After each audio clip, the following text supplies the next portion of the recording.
പ്രിയമുള്ളവരെ, മലയാള നോവൽ സാഹിത്യത്തിൽ അടുത്ത കാലത്തുണ്ടായ ഏറ്റവും മനോഹരവും വേറിട്ടതുമായ ഒരു വായനാനുഭവത്തെയാണ് ഇന്ന് ഞാൻ നിങ്ങൾക്ക് മുന്നിൽ പരിചയപ്പെടുത്തുന്നത്. ആർ രാജശ്രീ എഴുതിയ കല്യാണി എന്നും ദാക്ഷായണി എന്നും പേരായ രണ്ടു പേരുടെ കഥ.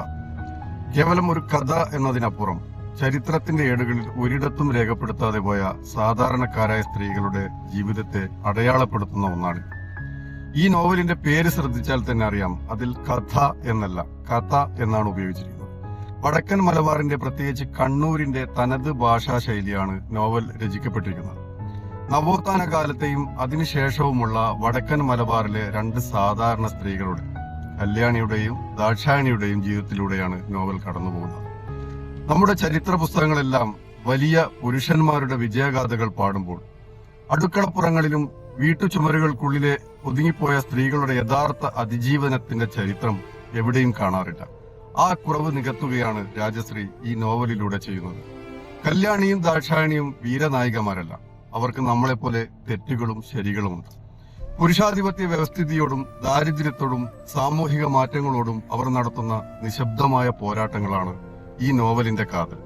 ഈ നോവലിന്റെ ഏറ്റവും വലിയ സവിശേഷത അതിന്റെ ഭാഷ തന്നെയാണ്. കണ്ണൂർ ഭാഗത്തെ പ്രാദേശിക ഭാഷയുടെ ഭംഗിയും തനിമയും വായനക്കാരനെ ആ നാട്ടിലേക്ക് നേരിട്ട് കൂട്ടിക്കൊണ്ടുപോകും. അവിടുത്തെ നാട്ടുചൊല്ലുകളും ആചാരങ്ങളും മനുഷ്യരുടെ പരുക്കൻ പെരുമാറ്റവുമെല്ലാം വളരെ സ്വാഭാവികമായി നോവലിൽ കടന്നുവരും. വായന ആരംഭിച്ച് കുറച്ച് കഴിയുമ്പോൾ കല്യാണിയും ദാക്ഷായണിയും നമ്മുടെ അയൽപക്കത്തുള്ളവരോ അല്ലെങ്കിൽ നമ്മുടെ തന്നെ അമ്മമാരോ മുത്തശ്ശിമാരോ ഒക്കെയാണെന്ന തോന്നൽ നമ്മളിലുണ്ടാക്കാൻ എഴുത്തുകാരിക്ക് സാധിക്കുന്നുണ്ട്. ഒരു പെണ്ണിന്റെ ജീവിതം എത്രത്തോളം സങ്കീർണമാണെന്നും എന്നാൽ അവൾ ഉള്ളിൽ സൂക്ഷിക്കുന്ന കരുത്ത് എത്ര വലുതാണെന്നും ഈ പുസ്തകം നമ്മെ ഓർമ്മിപ്പിക്കുന്നു. കേവലം ഒരു വായന എന്നതിനപ്പുറം കണ്ണീരും പുഞ്ചിരിയും നാട്ടുനന്മയും നിറഞ്ഞ ഒരു വലിയ കാലഘട്ടത്തിലൂടെയുള്ള യാത്രയാണ്.